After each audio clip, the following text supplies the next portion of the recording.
Hello, my name is Caleb Wright. I am the Chief Operating Officer for Versant Strategies. We have the awesome opportunity and the honor to be able to represent the National FFA organization in its government relations interest. My major thank you to the Massachusetts FFA State Officer team for inviting me to bring a virtual workshop, a pre-recorded workshop, which I've never had the opportunity to do before. So bear with me, there's a first time for everything, and I certainly hope that all participants enjoy the ride that we get to go on here together. So start off with, let's have a little bit, I hope you don't mind if I share a little bit of a story. So here we are recording in mid-December 2020 after a fair number of months in a bit of a lockdown here in Harrisburg, Pennsylvania, thanks to the COVID-19 pandemic, which everyone's experiencing some sort of differential life or different life because of. And one thing I've really found through the course of the pandemic is how much I really enjoy being able to do something outdoors. Grew up on a family farm, still have a lot of commitments there to the family farm. We raise sheep and boar goats. I was served as a state FFA officer in the state of Pennsylvania, went to Penn State, majored in agriculture and extension education before taking this job. So a long time history with agricultural education, but loved growing up on the family farm. And so whenever I took a white collar job and really changed lifestyle, I realized how much I missed doing something physical. So fell in love with, surprisingly to me, going to the gym. Never enjoyed working out before, never enjoyed physical exercise that was structured like that before. Shearing a herd of sheep or a flock of sheep in the course of a day, loved it, didn't bother it. Trimming feet, vaccinations, fixing fence, totally my jam. However, this whole aspect of thinking about having a specific workout with like muscles and a specific category that we're working and engaging specifically, not necessarily my jam. So through the course of the pandemic and post, I realized how much I could really fall in love with it.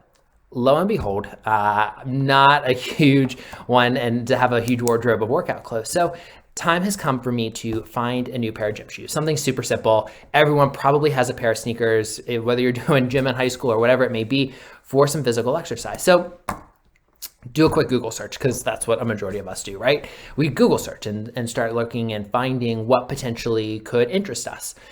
Find a brand that I like. Perfect. Spot on. Check one. Find a shoe that fits the style or the type of fitness that I like to do. Check number two. Find a color I like. Check number three. Not in my size. Darn it. Sign up for an email to determine when they arrive. But if we think about it, there were a lot of actions that I just took because of something that happened to me previously, right? I found a brand that I liked, something that I knew or had purchased before, enjoyed wearing before. So it was a positive. Found something that fit my needs and what I was looking for specifically. Second positive. A lot of different actions went into that overall purchase for me, or soon to be purchased whenever those shoes come back on sale. So whenever we think about advocacy, because that's tonight's workshop title, advocacy, and how do we effectively advocate for our cause, it's all about sometimes these small decisions that lead us to where we want others to be. In this case, it's Reebok. It's making that final purchase for a pair of shoes, right? Think about it.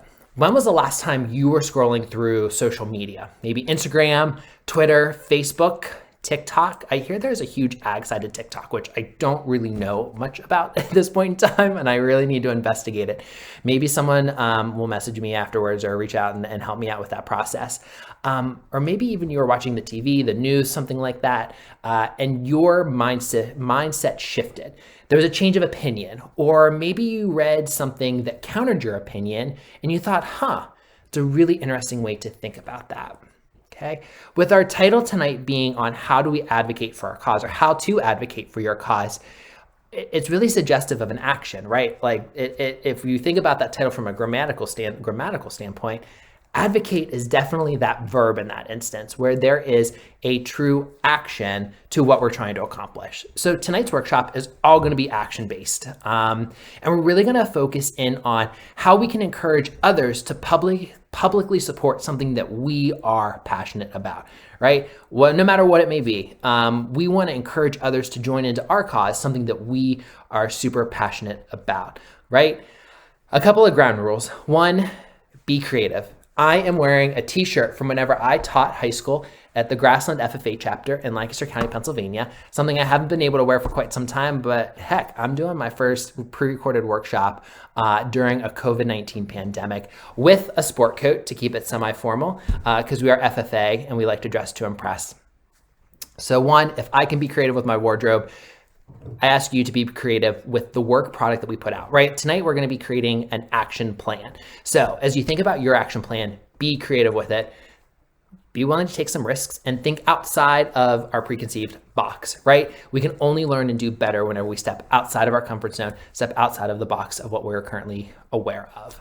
Secondly, please follow along. I'm going to ask you to press pause every once in a while and to go do some work. Maybe we're going to research something, whatever it may be. Easy, super easy to follow along. I'm not going to ask for any sort of master's dissertation or doctoral thesis or anything like that. However, I will ask you to occasionally pause, do a little bit of work, and come back to the video. So this is totally set for you to work at your own pace, but hopefully we'll come up with some great steps to support you in advocating for whatever you are passionate about. With this being on YouTube, really, there's anything that's possible, and I love that. So at this point in time, I ask you to run and grab some paper, my notes on my side here facing me, and we are going to go ahead and get started.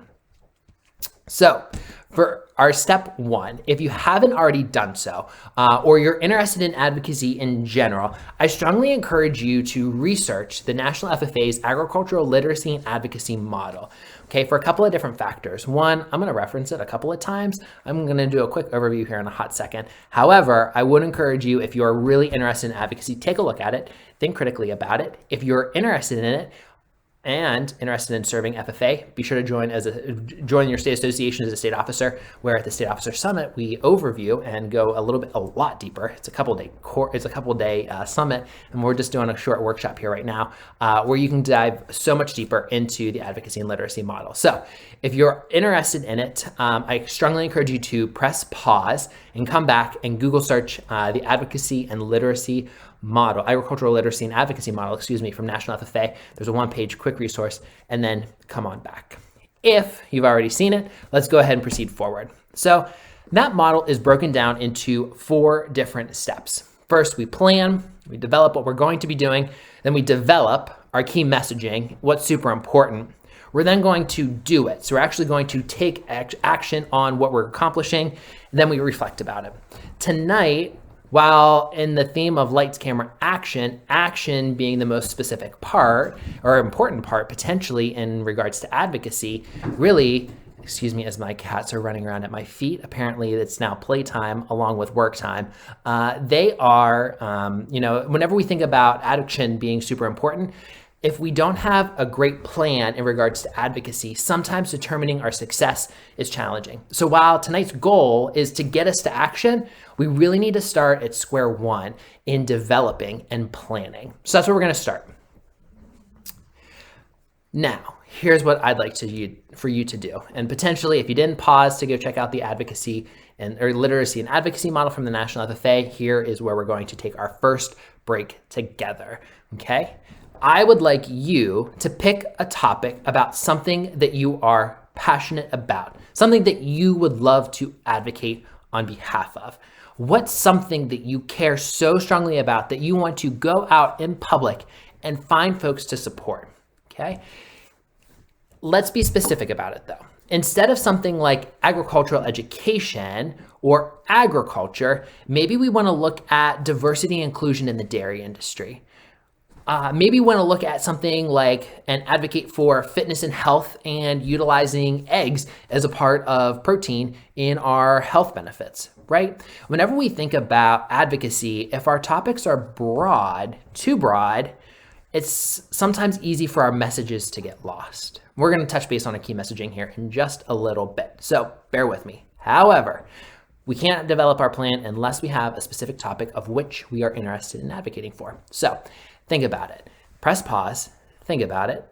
What are you passionate about? Something that is narrow enough that our messaging won't get lost, but something that's not too narrow that we lose the potential to pull multiple folks into the fold. So let's press pause, come back whenever you are ready. I'm going to keep going here in hopes that you pressed pause. If not, take the time to do so, but we're going to come back here. So on that sheet of paper, which I asked you to run and grab real quick, okay, we're going to just jot everything down. Maybe you're totally tech savvy.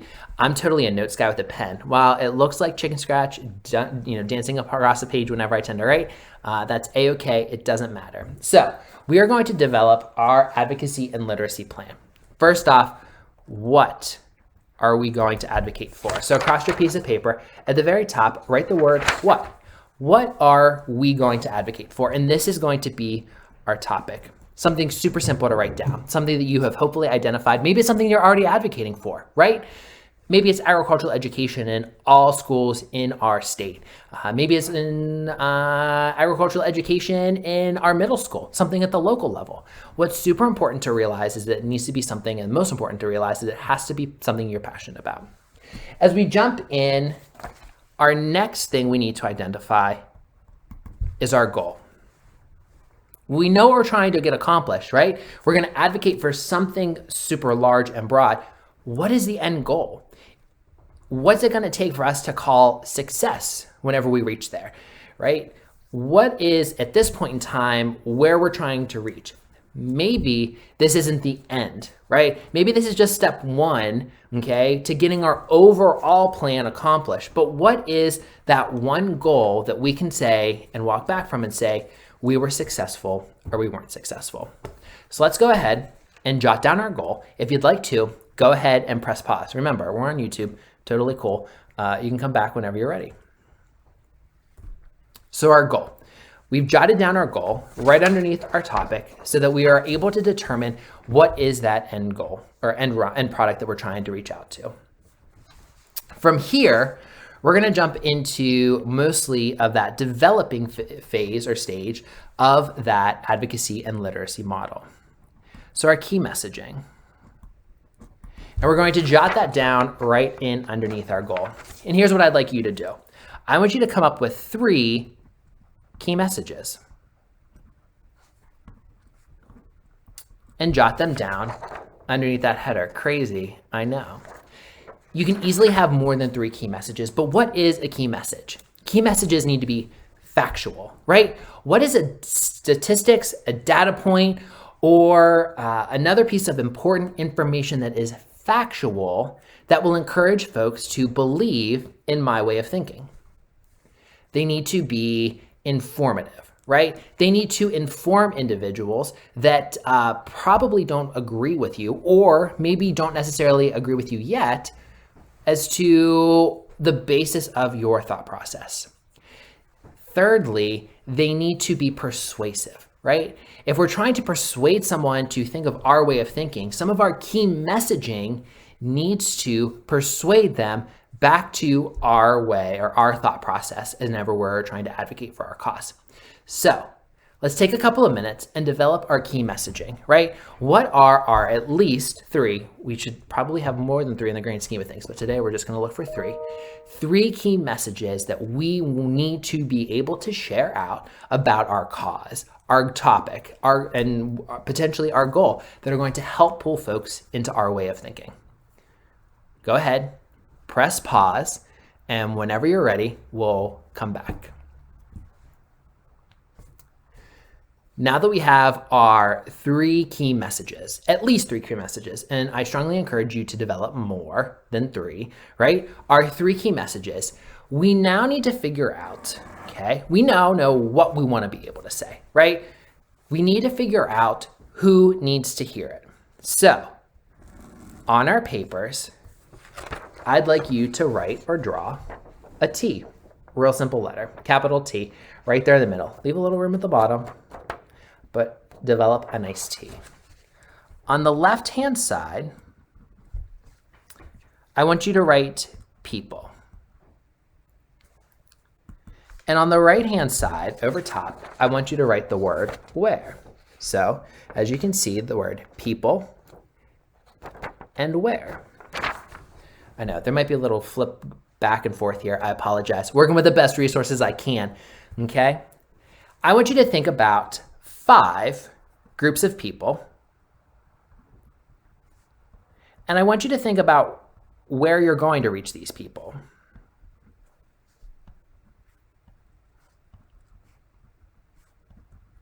Okay, let's go back to one of my example topics. If you're going to talk about something like fitness and utilizing egg products as a for part of your health and nutrition benefits of fitness programs, right? Who do you probably need to reach out to at some point in time? One key group are those that are extremely invested in fitness.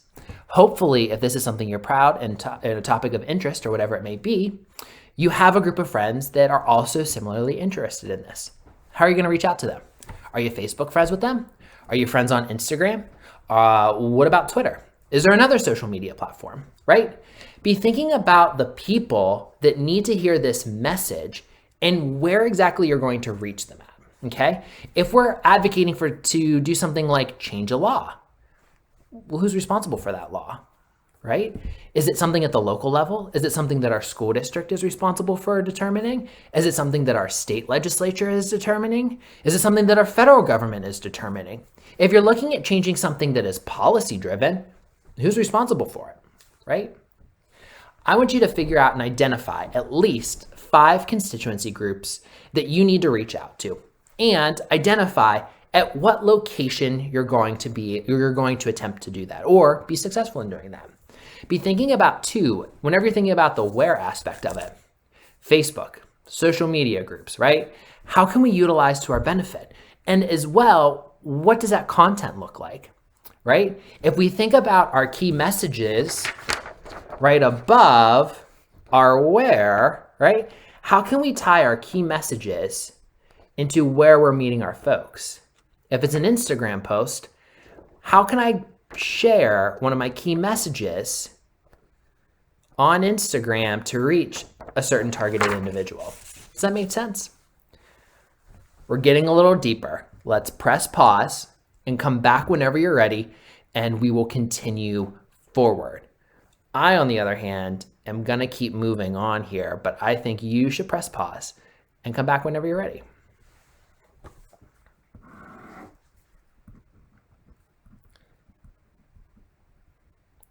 After we identify the people of influence or the constituency groups that we need to influence and where we're going to reach them at, the last thing that I want us to think about are our key connections. What's a key connection? If we go back to my previous example, and I don't know why I keep using this fitness aspect here this evening, but if we go back to that model, a key connection, if we're trying to connect folks with something like an egg-based product, are there egg producer associations that have great resources? Where can we go to connect with the different pieces of information that we could utilize to help share our story, right? Let's not think of this as having to do everything on our own, right? Let's not recreate the wheel. If there's other great materials out there or places that we can engage to continue and to expand upon these efforts or to pull additional people into the fold to be helpful to what we're trying to accomplish, let's do it. Oftentimes, if you have a great thought, I can imagine there's someone else out there that has something maybe similar. And that as you connect with those individuals in a like way of thinking, your network then becomes larger, right? And as you build this larger network, you're going to be able to reach more and more people. That's super important. So think about, surprise, we're going to take a pause here. Think about those key connections that you have and how they can potentially be helpful to you reaching this overall goal to advocate for your topic. Go ahead, press pause. Now that you're back, let's pull this all together, right? We've officially thought about what it is that we need to say, who it is that we need to say it to, where we want to get that message across to reach those specific people. And we've also identified some key players that can be helpful to us, right? Let's think about some things that'll also lead us to our success, right? Don't forget about your credibility. As an FFA member, there's amazing things and amazing opportunities that you have at your disposal, okay? We at National FFA are always here to be a resource. Feel free to check out the advocacy and literacy model, which we've been working with here this evening, in case you have any questions. Think about it, be critical about it, and apply it to this advocacy plan. This is just one step in the overall goal of advocacy. As we think about where this goes and the ability for you to do this, just remember, it takes one small action for something to change. And whenever you reach out to more and more folks, you have a greater opportunity to expand not only your network, but to make a big difference and a larger impact on behalf of your organization. If you have any questions or concerns, feel free to reach back out to your Massachusetts FFA officers. Trevor Clapp knows how to get a hold of me. I'd be more than happy to chat and discuss advocacy and what it means and what I get to do on a daily basis. It's an amazing opportunity to be able to work with national FFA members across the country and encouraging them in their advocacy efforts. Again, my thanks to the Massachusetts FFA. I hope that you enjoyed this evening's activity, something to get you into a bit of action in your theme this month of Lights, Camera, Action. I hope you have a great day and a Happy New Year.